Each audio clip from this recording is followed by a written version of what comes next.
시청자 여러분 안녕하십니까? BOE 모닝뉴스 시작합니다. 국제사회가 불법 선박간 환적 등 북한의 제재 회피 활동 감시를 강화하고 있는 가운데 뉴질랜드도 해상 초계기를 파견했습니다. 최근 캐나다와 호주 등도 초계기와 호위함 등을 한반도 인근 해역으로 보내고 있는데 뉴질랜드의 초계기 파견은 이번이 세 번째입니다. 김시영 기자가 보도합니다. 뉴질랜드 국방부는 19일 보도자료에서 유엔 안보리 대북결의 이행을 지원하기 위해 공군 소속 P3K2 오리온 해상 초계기를 배치했다고 발표했습니다. 이 초계기는 일본 가데나 공군기지에 주둔하며 석유와 석탄 등 제재 대상 물품의 불법적인 선박간 환적 등 북한의 제재 회피 시도를 탐지하고 저지하는 임무를 수행하게 됩니다. 대북 제재 이행 감시를 위한 뉴질랜드의 초계기 실전 배치는 지난 2018년 9월과 지난해 10월에 이어 세 번째입니다. 미국과 캐나다, 호주, 뉴질랜드, 일본, 영국, 프랑스 등 7개국은 2017년 채택된 유엔 안보리 결의에 따라 북한 선박의 불법 환적 등에 대한 해상 감시 활동을 벌이고 있습니다. 구체적으로는 미국 해군 소속 알레이버크급 이지스 구축함 라파엘 페럴타함이 지난달까지 6개월 동안 서태평양 지역 해상 대북 제재 이행 감시 임무를 수행했고, 영국 해군도 2018년부터 호위함 몬트로스호, 아르기호, 서덜랜드호 등을 동북아 지역에 6차례에 걸쳐 전개해 대북 감시 작전에 동참했습니다. 캐나다는 지난 6일 네온 작전으로 명명된 대북 제재 위반 감시 군사 활동을 위해 해군 소속 위니펙 호위함과 사이클론 해상 작전 헬기를, 또 호주 국방부는 지난달 올해 두 번째로 P8A 포세이돈 해상 초계기를 배치한다고 발표했었습니다. 브루스 클링너 헤리티지 재단 선임연구원은 이 같은 국제적 공조가 북한의 유엔 결의 위반을 저지하기 위한 것이라고 밝혔습니다. 하지만 이런 노력에는 한계가 있다면서 제재 위반 선박에 직접 올라가 수색을 하거나 공해상에서의 문제의 선박을 납포할 수 있는 법적 권한이 없다고 지적했습니다. But we saw from media reporting a year or so ago that when journalists were on a U.S. warship, they didn't have the authority to actually intercept ships that were violating the UN resolutions. They could simply follow them back to a port and then pass that information along. 유엔 안보리 대북제재위원회 전문가 패널은 지난달 공개한 중간 보고서에서 신종 코로나 바이러스로 인한 국경 봉쇄에도 불구하고 북한은 여전히 선박 간 환적을 통한 불법 정제유 수입과 석탄 수출을 통해 제재를 계속 회피하고 있다고 밝혔습니다. 또 미국 등 43개국은 지난 7월 대북제재위원회에 공동 제출한 자료에서 북한은 지난 5월까지 56차례에 걸쳐 약 60만에서 160만 배럴에 달하는 정제유를 불법 수입한 것으로 파악된다고 지적했습니다. VOA 뉴스 김시영입니다. 미국의 로버트 오브라이언 백악관 국가안보보좌관이 다음 달 한국을 방문할 것으로 알려졌습니다. 미국 대선 결과가 주요 변수가 될 것이란 전망 속에 미국 간 대화 재개 동력을 살리는 움직임으로 이어질지 주목됩니다. 함지아 기자입니다. 로버트 오브라이언 백악관 국가안보보좌관이 최근 미국을 방문했던 서훈 국가안보실장의 요청을 받아들여 다음 달 한국을 방문하겠다는 입장을 전달했다고 18일 한국 청와대가 밝혔습니다. 전문가들은 오브라이언 보좌관의 방한은 미국과 한국 두 나라가 북한과의 비핵화 협상 재개를 위한 긴밀한 소통을 이어나가려는 의지를 보여준다고 분석했습니다. 하지만 오브라이언 보좌관의 방한 일정이 다음 달 3일 미국 대선 이후로 알려지면서 대선 결과가 방한 의미에 큰 변수가 될 것이란 지적도 있습니다. 민간 연구기관인 한국국가전략연구원 신범철 외교안보센터장은 트럼프 대통령이 재선에 실패할 경우 오브라이언 보좌관의 방한 자체가 취소될 가능성도 배제할 수 없다고 말했습니다. 반면 트럼프 대통령의 재선 성공 후 방한이 이뤄질 경우 한국 정부가 적극 추진하는 종전선언이 미한 간 쟁점인 방위비 분담금 문제 등과 연계해 논의를 벌일 것으로 전망했습니다. 하지만 여전히 종전선언을 둘러싼 미국 간 입장차가 커서 종전선언이 이뤄질 가능성은 낮게 봤습니다. 미국은 한국 정부의 약속, 그것은 정치적 선언이고 주한미군의 지위와 관련 없다는 조건 하에 추진하려고 하는 것이고, 북한과 같은 경우에는 그 부분에 동의를 해주고 있느냐 아직 모르겠죠. 한국과 미국 간에는 일치된 의견이 있을 수 있겠지만 북한의 생각은 또 다를 수가 있고, 그래서 사실은 만나서 조율해 보기 전까지는 된다 안 된다 이야기하기가 쉽지 않은 거죠. 박원곤 한동대 국제지역학과 교수도 트럼프 대통령의 핵심 참모인 오브라이언 보좌관과 문재인 대통령의 복심인 서 실장 간 대북 이슈는 종전선언일 가능성이 크다는 데 동의했습니다.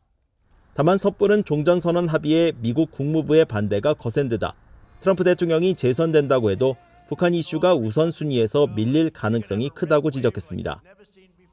미국도 지금 대선전에서 충분히 나타났습니다만 워낙 국내 정치적으로 양극화가 심화돼 있고 또 코로나19로 인해서 경제적인 어려움이 큰 상황이기 때문에 차기에 누가 대통령이 되던 국내 문제로 우선시할 수밖에 없는 그런 상황이죠. 그렇기 때문에 북한 문제는 우선순위에서 좀 밀릴 수밖에 없다. 한국 정부 산하 국책연구기관인 통일연구원 조한범 선임연구원은 트럼프 대통령이 대선 결과가 불리하게 나오더라도 자신의 업적을 부각시킬 수 있는 정치적 이벤트에 대한 관심을 놓지 않을 것이란 견해를 내놨습니다. 조 연구위원은 오브라이언 보좌관의 방한이 연말까지 종전선언을 도출할 수 있는 계기가 될 수 있으며 북한에게는 도발보다는 협상 쪽에 무게를 두라는 신호를 보낼 수 있다고 진단했습니다. BOE 뉴스 함자입니다. 북한군의 총격으로 피살된 한국 국민의 유가족이 유엔에 진정서를 제출했습니다. 유엔 인권특별보고관들이 북한에 대한 조사를 통해 진상규명과 책임자 형사처벌을 촉구하는 내용인데 결국 이번 사건은 유엔 차원의 문제로 확산됐습니다. 김영교 기자가 보도합니다. 인권조사기록단체인 전환기 정의워킹그룹은 북한군 총격에 의해 살해된 한국인 희생자 유가족의 동의 아래 사건에 대한 진상규명과 책임자 처벌을 북한에 촉구하도록 요청하는 진정서를 유엔에 제출했다고 밝혔습니다. 이 단체가 18일 공개한 진정서는 유엔 인권이사회 산하 자의적 처형 특별보고관과 강제실종 실무그룹, 자의적 구금 실무그룹, 북한인권 특별보고관 등에 제출됐습니다. 진정서는 북한이 재판 없이 한국인을 처형한 건 세계 인권선언과 자유권 규약에 보장된 생명권과 신체의 안전 공정한 재판권을 침해한 것이라고 밝혔습니다.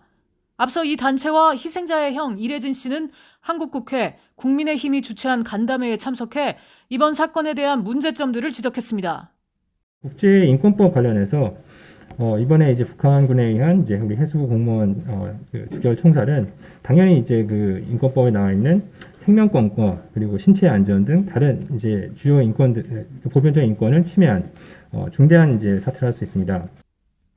진정서는 또 총살 전 6시간 동안 북한군이 한국인을 바다에서 건지지 않은 채 취조하고 한국 정부나 가족에 알리지 않은 건 자의적 구금과 강제 실종, 고문에 해당된다고 지적한 데 이어 이번 사건의 진실 규명을 위해 한국 정부가 북한의 조사를 요청할 것도 촉구했습니다. 저는 동생의 문제가 아닌 국민의 한 사람으로서 진실 규명과 재발 방지에 대한 입법화와 특별법이 만들어져서 더 이상 이런 비극적인 만행이 근절되도록 힘을 보태고자 합니다. 유가족을 대신해 진정서를 제출한 전환기 정의워킹그룹은 북한의 한국인 살해와 고문은 전쟁 범죄에 해당되고 북한이 신종 코로나 바이러스를 이유로 즉격 총살 명령을 내린 건 민간인에 대한 광범위하고 조직적인 잔악행위인 반인도 범죄에 해당된다며 책임자는 북한 법원이나 한국 법원에서 형사처벌이 가능하다고 설명했습니다. 토마스 오에아 퀸타나 유엔 북한인권 특별보고관은 사건 직후 VOA와의 인터뷰에서 한국인 피살 사건에 대해 김정은 북한 국무위원장이 미안하다고 한 건 사과라고 볼 수 없다며 당시 총격을 가한 군인과 고위 당국자가 책임을 져야 한다고 말했습니다. 이런 가운데 북한 당국에 장기간 억류된 후 혼수 상태로 미국에 돌아온 직후 사망한 미국인 대학생 오토 원비어의 부모가 피해자의 형 이래진 씨에게 편지를 보냈습니다. 원비어 부모는 자신들도 김정은 정권의 같은 거짓말과 끔찍한 인권유린의 희생자라면서 그들에게 맞서 일어서는 게 중요하다고 강조했습니다. BOE 뉴스 김현교입니다. 호주의 로이 연구소가 19일 발표한 2020년 아시아 파워 인덱스에서 북한의 포괄적 국력을 아시아 지역 26개국 가운데 17위로 지난해보다 낮게 평가했습니다. 이 연구소는 경제 역량과 군사 역량, 위기 극복력, 미래 자원 등 4개 지표와 경제, 외교, 국방, 문화적 영향력 등 4개의 영향력을 평가해 포괄적인 국력을 산출했는데 북한은 100점 만점에 12.3점을 얻는 데 그쳐 지난해 16위에서 한 단계 떨어졌습니다. 특히 외교적 영향력 항목의 경우 미북 비핵화 협상 교착 등의 영향으로 지난해보다 8.3점이 하락해 이 분야 순위는 16위에서 올해 23위로 크게 떨어졌습니다. 북한은 군사력에서 아시아 지역 6위로 높은 순위를 기록했지만 경제관계와 문화적 영향력에서는 아시아 지역 최하위인 26위에 머물렀습니다. 한편 이번 포괄적 국력에서 1위는 81.6점을 받은 미국이 차지했고 2위는 중국, 한국은 31.6점으로 세계 7위를 기록했습니다. 한국국방과학연구소가 고체연료 탄도미사일 기술에서 남북한의 기술 격차가 20년에서 절반 이상 단축됐다고 평가했습니다.